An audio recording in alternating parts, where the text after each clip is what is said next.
Hello friends and welcome back on my YouTube channel science study and motivation. आज की video में मैं आपको बताने वाला हूँ यहाँ पर जो क्वेश्चन है क्लास 10th की जो एनसीईआरटी है उसके यहाँ से मैंने कुछ क्वेश्चंस बनाए हैं एमसीक्यू।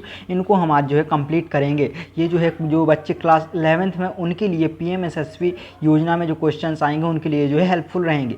यहाँ पर मैं क्वेश्चन जो है हिंदी और इंग्लिश दोनों में ही बताऊँगा, लेकिन मैं यहाँ पर इंग्लिश वाले क्वेश्चंस को जो है अभी पढ़ रहा हूँ। अगर आपको जो है हिंदी में चाहिए कि मैं हिंदी वाले क्वेश्चंस को ही डायरेक्टली पढ़कर बताऊँ तो आप कमेंट सेक्शन में ज़रूर बताइए। अभी मैं इंग्लिश में पढ़ूंगा और इसको जो हिंदी में एक्सप्लेन भी करूँगा। तो हमारा पहला क्वेश्चन है what is a chemical reaction. तो हमें यहाँ पे बताना है कि जो रासायनिक अभिक्रिया होती है वो क्या होती है।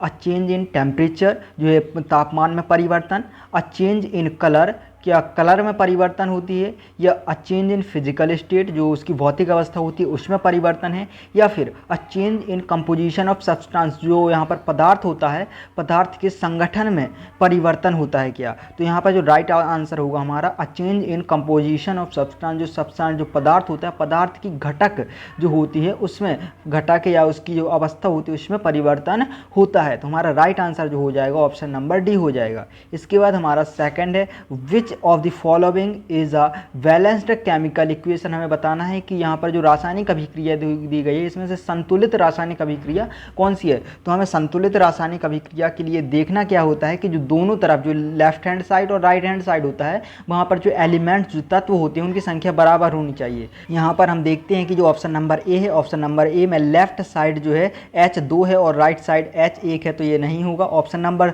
सेकंड में आते हैं तो यहाँ पर क्या है 2H2O 2H2 मतलब कि कितने 4H हो जाएंगे और यहाँ पर 2H2 मतलब कि 4H है और यहाँ पर जो O2 एंड यहाँ पर भी O2। तो हमारा जो राइट आंसर हो जाएगा ऑप्शन नंबर बी हो जाएगा। इसी तरह ऑप्शन नंबर सी और डी भी चेक कर सकते हैं, लेकिन हमें ऑप्शन नंबर बी यहाँ पर जो है राइट मिल गया है। इसके बाद हमारा अगला क्वेश्चन है in a chemical equation the reactants are found on.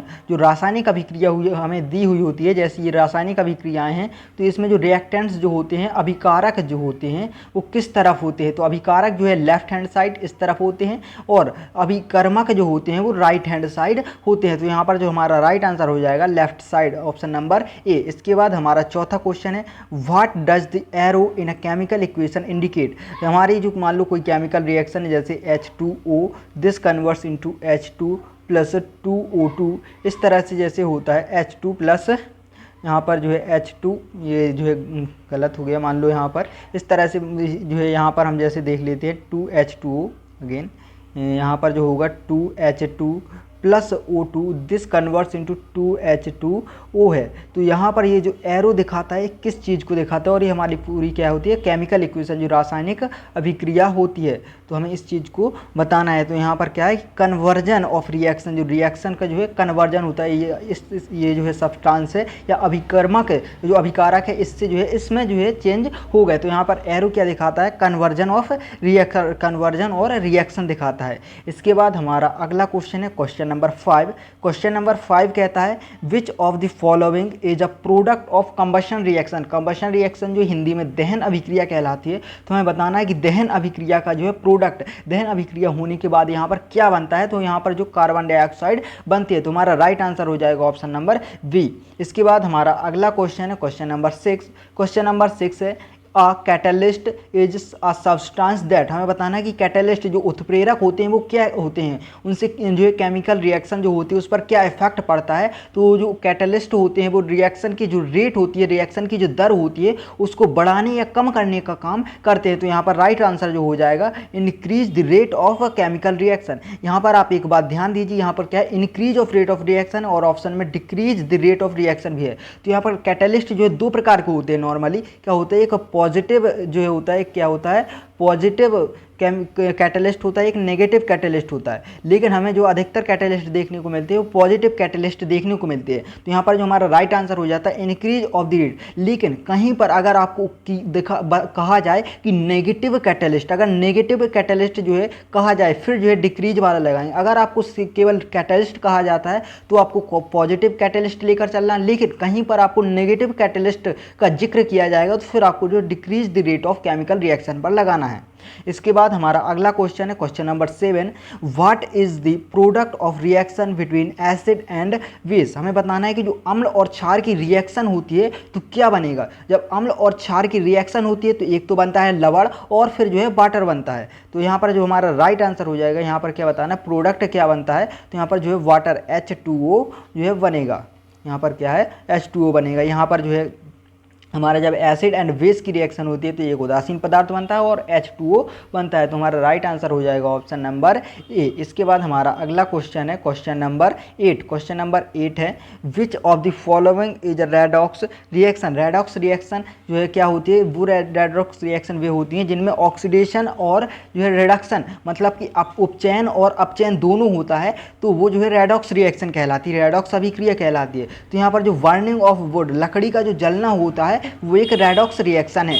इसके बाद हमारा अगला क्वेश्चन है क्वेश्चन नंबर 9। क्वेश्चन नंबर 9 है the sum of the atomic masses of all atoms in the reactants is called the. जो रिएक्टेंट्स जो होते हैं अभिकारक जो होते हैं, अभिकारक के जो एटॉमिक मास जो होते हैं उसका जो द्रव्यमान जो होता है परमाणुीय द्रव्यमान, उसके जो जोड़ जो होता है उसको हम क्या कहते हैं, तो उसको जो है टोटल मास, उसका जो परमाणु का कुल द्रव्यमान है उससे हम जो है इसके जोड़ को जो है कुल द्रव्यमान कहते हैं। परमाणु द्रव्यमान के सभी जितने भी जो है परमाणु है उसमें सभी परमाणुओं के द्रव्यमान को जब हम जोड़ देते हैं तो उसको जो है परमाणु का टोटल मास कुल द्रव्यमान कहते हैं। इसके बाद हमारा अगला क्वेश्चन है question number 10, what is the product formed when metal reacts with an acid. हमें बताना है कि जब कोई प्रोडक्ट जो है क्या होता है कि मेटल के साथ रिएक्ट करता है, क्या वह द प्रोडक्ट बताना है जब कोई मेटल जो धातु जो है वो किसके अम्ल के साथ रिएक्शन करती है। जब कोई धातु अम्ल के साथ रिएक्शन करती है तो वहाँ पर क्या है हाइड्रोजन गैस जो है निकलती है, तो प्रोडक्ट जो बनेगा हमारा हाइड्रोजन गैस बनेगी। इसके बाद हमारा अगला क्वेश्चन है question number 11, which of the following is a decomposition reaction. Decomposition reaction मतलब कि जो है अपघटन रिएक्शन जो होता है जिसमें जो है कोई मान लो हमारे पास जैसे ये जो है वियोजन अभिक्रिया भी इसको कह सकते हैं। तो यहाँ पर क्या है CaCO3 है और ये CaO और CO2 में जो है टूट रहा, तो ये क्या है डिकम्पोजिशन रिएक्शन है, वियोजन अभिक्रिया है। लेकिन अगर हमसे कोई पूछता कि संयोजन अभिक्रिया क्या है तो 2Na + Cl2 बन रहा है 2NaCl, तो ये जो है संयोजन अभिक्रिया या फिर इंग्लिश में इसको कंपोजिशन रिएक्शन कहेंगे, तो ये हो जाती। तो अभी जो है हमें जो ऑप्शन दिया गया है उसके हिसाब से हमारा राइट आंसर जो है ऑप्शन नंबर सी है। इसके बाद हमारा अगला क्वेश्चन है क्वेश्चन नंबर 12। क्वेश्चन नंबर 12 है what is the product of the reaction between N acid and a metal carbonate. तो यहाँ पर क्या है मेटल कार्बोनेट मतलब कि जो है कोई मेटल तो है धातु है लेकिन वो क्या है कार्बोनेट भी है, उसमें कार्बन की भी जो है मात्रा है, तो वहाँ पर फिर हमारा जो प्रोडक्ट बनेगा वो कार्बन डाइऑक्साइड बनेगा। क्या बनेगा कार्बन डाइऑक्साइड बनेगा। इसके बाद हमारा अगला क्वेश्चन है क्वेश्चन नंबर 13। क्वेश्चन नंबर 13 है what is the law of conversion of mass. जो मास जो होता है उसके कन्वर्जन का परिवर्तन का जो है वहाँ पर क्या है कि एक रूप से दूसरे रूप में भी कह सकते हैं, इस तरह से जो परिवर्तित होता है उसका जो लॉ हमें बताना है क्या है। तो मास can not be created not destroyed और नो ओनली ट्रांसफॉर्म्ड। जो है मास जो होता है ना तो हम जो क्रिएट कर सकते हैं और ना ही डिस्ट्रॉय कर सकते हैं, इसको हम केवल एक रूप से दूसरे रूप में परिवर्तित कर सकते हैं। जैसे आप समझिए आप यहाँ पर कोई आपके पास एक मेटल ए है मान लीजिए और एक मेटल बी है या कोई और भी रिएक्टेंट्स हैं, तो और ये जो रिएक्शन करके ए बी बनाते हैं। तो यहाँ पर क्या होता है कि जो ए का मास है और बी का मास है दोनों का मास जो है बराबर हो जाएगा ए बी के मास पर। तो यहाँ पर क्या हो मान लो कि ए बी क्या है कोई नया प्रोडक्ट बना है इनसे मिलके, तो ए का और बी का जो मास था ये दोनों जो है कंबाइन होकर ए बी जब बना तो ए बी का मास जो है ए और बी के मास के योग के बराबर होगा। तो यहाँ पर क्या होता है केवल ट्रांसफॉर्म होता है मास एक रूप से दूसरे रूप में। यहाँ पर ना तो इसको हम जो है क्रिएट कर सकते हैं और ना ही डिस्ट्रॉय कर सकते हैं। इसके बाद हमारा अगला क्वेश्चन है what type of reaction is A + BC this converts into AC + B। हमें बताना है कि ये जो कौन सी जो है अभिक्रिया है, तो ये जो है डबल डिकम्पोजिशन रिएक्शन जो है द्विविस्थापन अभिक्रिया जो होती है ये रिएक्शन क्या है द्विविस्थापन, हिंदी में कहेंगे तो द्विविस्थापन। यहाँ पर क्या होता है जैसे A है और यहाँ पर BC है, तो BC से क्या हो गया C को जो है विस्थापित कर दिया गया और यहाँ पर B केवल अकेला बचा और ये क्या है AC के साथ कंबाइन हो गया। जो है विस्थापित कर देना मतलब कि विस्थापित प्रतिस्थापन अभिक्रिया। और इसके बाद हमारा अगला क्वेश्चन है क्वेश्चन नंबर 15। क्वेश्चन नंबर 15 कहता है what is the product formed when metal oxide reacts with water. जब कोई मेटल ऑक्साइड है वो वाटर के साथ रिएक्ट करेगा तो क्या बनता है, तो यहाँ पर जो है बेस बनेगा, जो क्षार बनेगा। जब कोई मेटल ऑक्साइड जो है, जो मेटल है उसका ऑक्साइड जब वाटर के साथ, जल के साथ रिएक्शन करेगा तो यहाँ पर क्या है, बेस बनता है, जो क्षार बनता है। इसके बाद हमारा अगला क्वेश्चन है क्वेश्चन नंबर 16। क्वेश्चन नंबर 16 है what is the chemical formula of hydrochloric acid. जो हाइड्रोक्लोरिक एसिड क्या है, HCl, यही जो है इसका क्या है केमिकल फार्मूला, जो रासायनिक फार्मूला जो है, रासायनिक सूत्र यही है हाइड्रोक्लोरिक एसिड का HCl। इसके बाद हमारा अगला क्वेश्चन है विच of the following is a balanced equation for the reaction of potassium with water. Potassium जो है K होता है और वाटर को जो है H2O से जो है रिप्रेजेंट करते हैं। तो इसको आप जो है जैसे मैंने जो स्टार्टिंग में जो क्वेश्चन करवाया था उसी तरह से आप कर सकते हैं। आपको नॉर्मली क्या करना है, लेफ्ट हैंड साइड और राइट हैंड साइड जो भी आपके जैसे एलिमेंट है, जैसे पोटेशियम है और इस तरफ पोटेशियम है, तो आपको इनको जो है चेक करना है कि नंबर ऑफ जो है यहाँ पर पोटेशियम और नंबर ऑफ पोटेशियम यहाँ पर सेम है या नहीं। फिर नंबर ऑफ हाइड्रोजन और नंबर ऑफ ऑक्सीजन एंड इस तरफ नंबर ऑफ ऑक्सीजन सेम है या नहीं।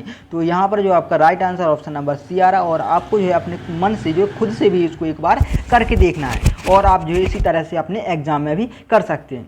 इसके बाद हमारा अगला क्वेश्चन है क्वेश्चन नंबर 18। क्वेश्चन नंबर 18 है what is the chemical name of baking soda. जो बेकिंग सोडा होता है उसका जो name, chemical formula, chemical name, जो रासायनिक नेम है वो क्या है, तो यहाँ पर रासायनिक नाम जो है इसका क्या है, सोडियम बाइकार्बोनेट है, जो NaHCO3, इसका जो है फॉर्मूला NaHCO3, इसको हम कहते हैं सोडियम बाइकार्बोनेट। और जो है इसको अगर ऐसा पूछ लिया जाए कि सोडियम बाइकार्बोनेट का जो है साधारण नाम क्या है, तो वहाँ पर हम बेकिंग सोडा बता सकते हैं। तो आपको जो है इसके तीनों कॉन्सेप्ट को याद कर लेना है, जो बेकिंग सोडा का जो रासायनिक नाम क्या है, इसका रासायनिक सूत्र क्या है, और अगर कोई पूछ ले कि NaHCO3 जो सोडियम बाइकार्बोनेट है इसको हम जो है साधारण भाषा में क्या कहते हैं, तो इस तरह से भी इसका क्वेश्चन बन सकता है। इसके बाद हमारा अगला क्वेश्चन है question number 19। Which of the following is not a sign of chemical reaction. जो केमिकल रिएक्शन है उसका यहाँ पर क्या है, साइन नहीं है, मतलब कि उसका जो है एक गुण नहीं है, कह सकते हैं कि यहाँ पर जो भी यहाँ पर हमें एक जो संकेत दिए गए हैं वो केमिकल रिएक्शन के बारे में है या नहीं, ये बताना है नॉर्मली हमें। तो यहाँ पर क्या है, फॉर्मेशन ऑफ अ सॉलिड, क्या है, फॉर्मेशन ऑफ अ सॉलिड। यहाँ पर हमारा फर्स्ट ऑप्शन है फॉर्मेशन ऑफ अ सॉलिड, क्या है, precipitation, change in temperature, change in colour and no change at all. तो यहाँ पर क्या है कि हमारा जो राइट आंसर हो जाएगा नो चेंज एट ऑल, क्योंकि हमारी जो केमिकल रिएक्शन है वो क्या है कि एक बार चेंज हो जाती है तो फिर उसको हम रिवर्स नहीं कर सकते, लेकिन कलर में चेंज हो जाने के बाद यहाँ पर जो है रिवर्स हो जाता है। इस तरह से जो है रिवर्सिबल भी रिएक्शन होती है, लेकिन यहाँ पर हमें केवल ये बताना है कि जो साइन ऑफ केमिकल रिएक्शन क्या है, तो इनमें से हमारा जो है नो चेंज एट ऑल, ये वाला जो हमारा राइट ऑप्शन राइट आंसर होगा। इसके बाद हमारा अगला क्वेश्चन है क्वेश्चन नंबर 20। क्वेश्चन नंबर 20 है what is the product of the reaction between N acid and a metal.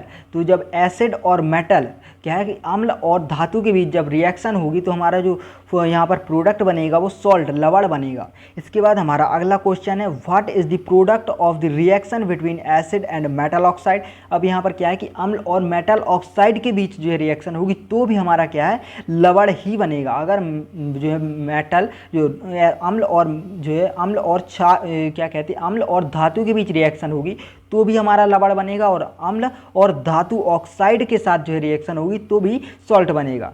इसके बाद हमारा अगला क्वेश्चन है क्वेश्चन नंबर 22।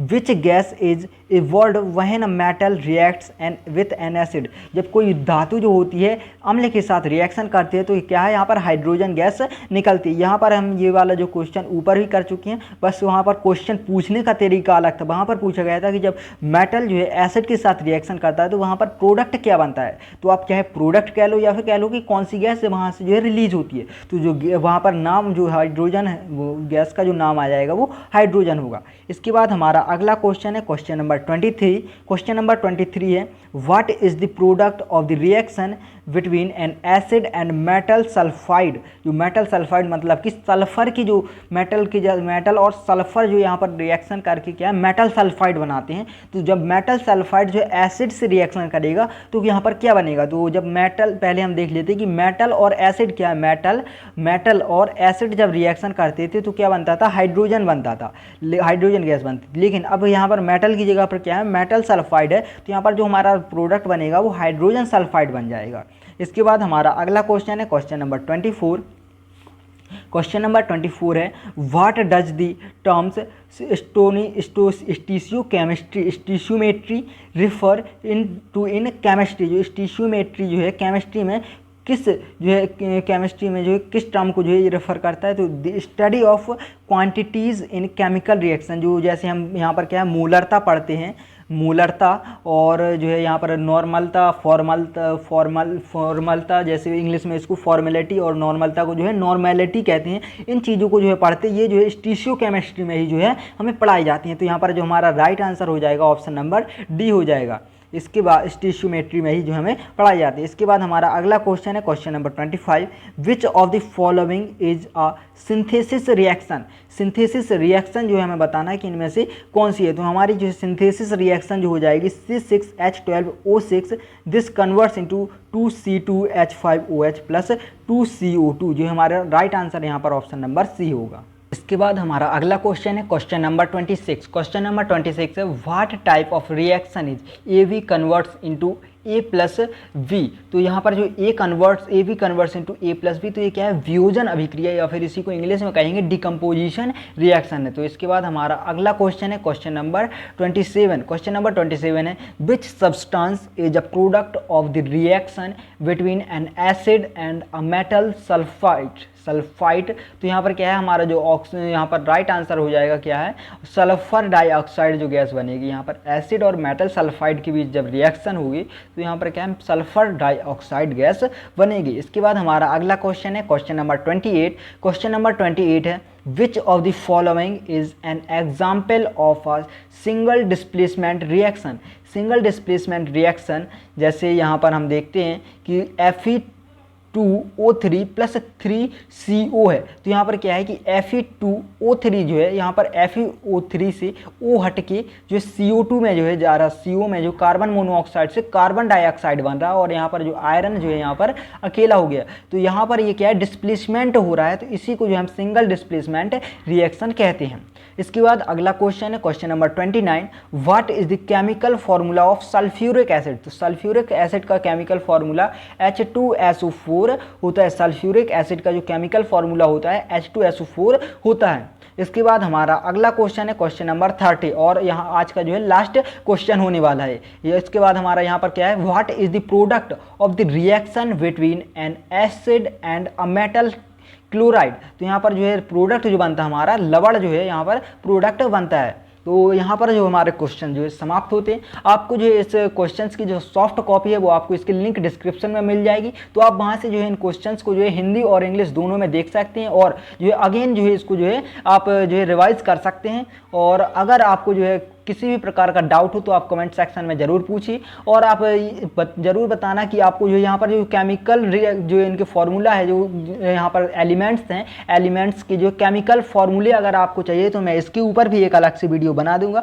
तो आप अपना जो है अपनी राय ज़रूर बताएं कि आपको और क्या इम्प्रूवमेंट चाहिए, किस तरह से जो आप जो है इसको पढ़ना चाहते हैं। इसके अलावा मेरी इस यूट्यूब चैनल पर जो है और भी जो है चैप्टर्स की वीडियोज़ यहाँ पर मिल जाएंगी, जिसमें मैं जो है MCQs PM-SSB योजना के एग्जाम्स के रिलेटेड MCQs करवाने वाला हूं। तो आप चैनल को जरूर सब्सक्राइब कीजिए, हमारे टेलीग्राम को भी ज्वाइन कर लीजिए, आपको लिंक डिस्क्रिप्शन में मिल जाएगी।